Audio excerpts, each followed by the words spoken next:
Some folks say they'll never buy an EV. I don't believe it. I've heard things like that before, but sometimes they buckle down and they get real serious and you have to push back a little bit. Yes, Karen, you will buy an EV. I'm Brian. Welcome to My Tesla Weekend. Quick thanks to newest patron, Doug Jesse. Appreciate your help. Means a lot to me. Makes it so the channel can actually keep going. So I recently saw this brilliant conversation here, and MAGA 2022 said, just because you want everyone else buying an EV car doesn't mean it's going to happen only to you liberals in California. Because Newsom said that's the way it's going to be. You better do it or else you won't be driving anywhere. Sounds pretty controlled to me. Now, we've seen silliness like this before. My brother said he would never buy a car with fuel injection, only carburetors for me, and he changed his mind. And I've seen people who say, I'll never buy a car that's got a computer in it. Well, guess what? They all do. Even the used ones. Unless you're buying an antique that needs to be fixed every 3 weeks, you're getting a car with a computer. I'll never buy a car that I can't fix.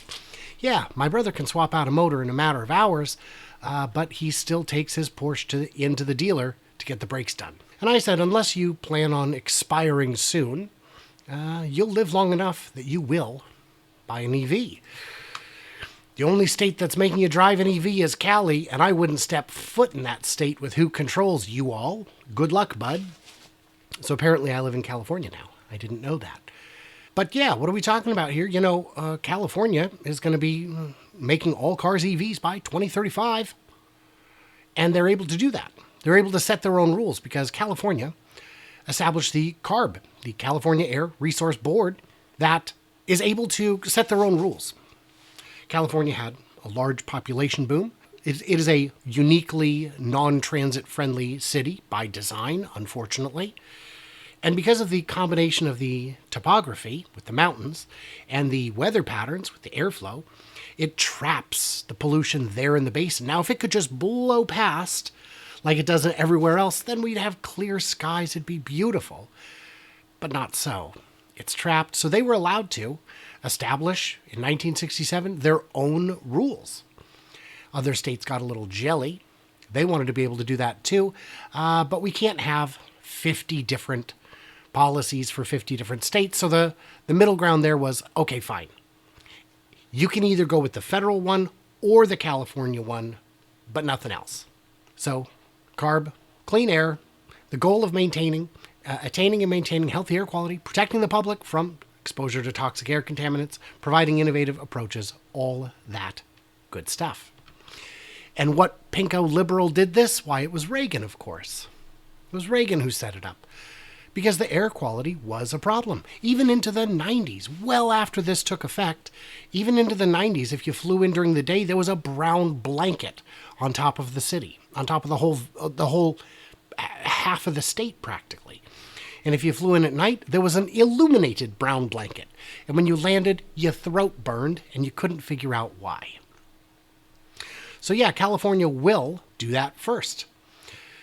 And yeah, well, I don't live in California. Well, California, 39 million people do, out of 300 and some million. Forget the 39 million people. Let's look at the GDP. 14.5% of the nation's GDP. That's kind of a big deal. But California isn't going it alone. 7 states now plan to ban gas-powered cars. You guys know this. Maryland joined the pact, and the list grows. We've got California, Maryland, Massachusetts, New York, New Jersey, Oregon, and Washington. So that's not 39 million people anymore, is it? No, if we add those all together, 39 million, 20 million, 9, 7, we're talking a lot of people. And in terms of the GDP, also quite big. 14%, 8, 2, 3, 3, 3, 1, that kind of thing. So we're talking about 30% of the total population, 98 million people out of 331. And in GDP, we're talking 35% of the nation's GDP is in those 7 states. The electric cars are coming to America quickly. Now, if Kia wants to sell cars just in other states, or BMW, or whomever, more power to them, I suppose. They get to hang on to that dwindling market share. But butts in seats sell EVs, and the more this happens, the more quickly it happens. You guys know that. But did you know there are other countries in the world? I would wager that our good friend Krista doesn't know that. Yeah, so let's look at the other big markets. These are the places where cars are sold, and largely where they're designed and made.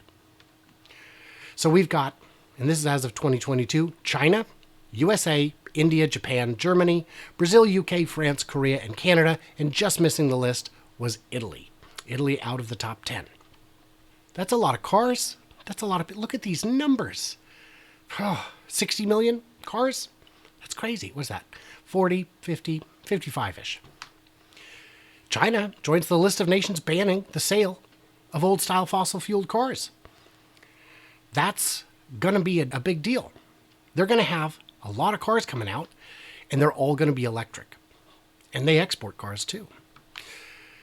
India, they got on board. Japan, mid-2030s, although there is some hybrid strategy in there, I believe. Not a full measure, but a big deal. Germany fought hard to extend it a little bit, but finally joined the pact, 2035. The people who make the cars, the people who design the cars, and the people who buy the cars are switching to EVs. In Brazil, it's more of a proposal than a done deal, but they are working towards that end. And then UK, 2030 petrol and diesel ban. All these big companies, France, ban. South Korea, phase out. Canada, of course. And even Italy has the same kind of deal. So if you're going to do this, who are you going to get your car from?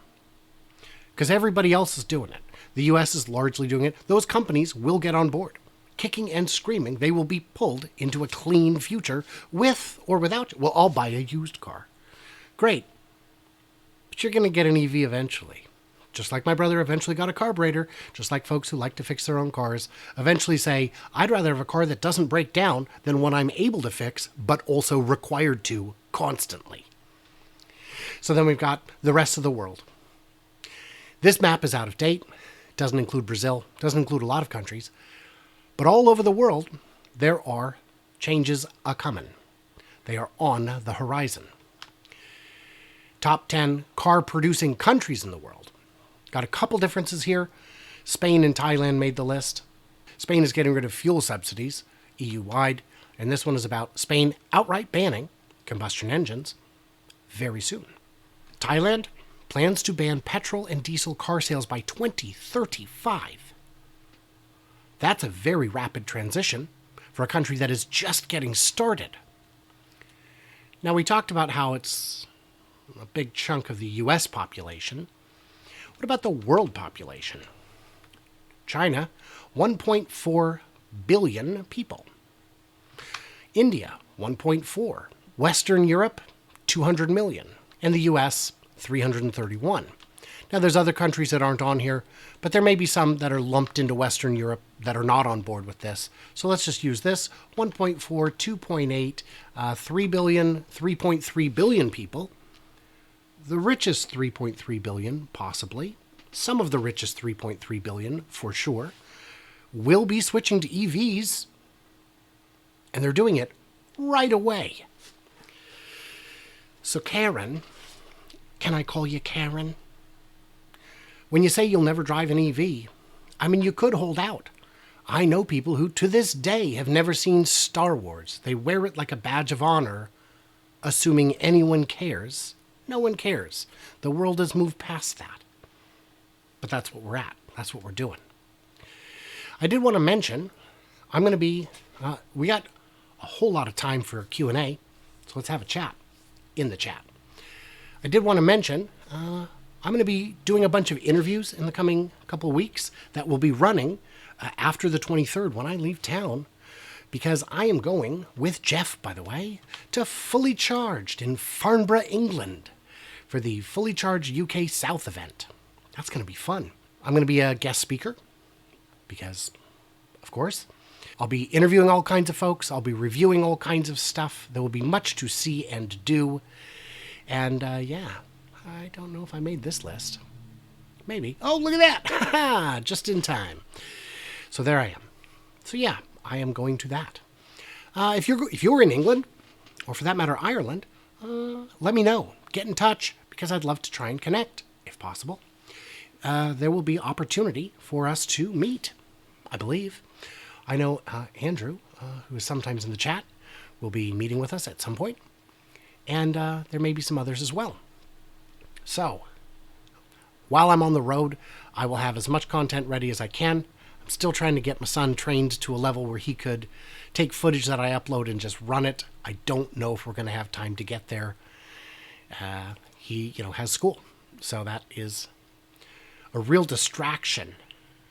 I do want to thank my patrons who get early access, bonus content, all that good stuff. It's going to be, you guys are, without exaggeration, the reason I'm able to keep going, and I appreciate it so much. Thank you. Well, there it is, and there you go. If you want to watch the complete 30-ish minute version, head on over to the second channel, My Tesla Live, where the whole thing goes out each Friday at 7 p.m. Pacific. Yeah, join in the conversation. Thanks as always to everyone else. Like, subscribe, do the usual thing, and stay tuned, stay juicy, and I can't wait to hear from you clever robots on the live channel.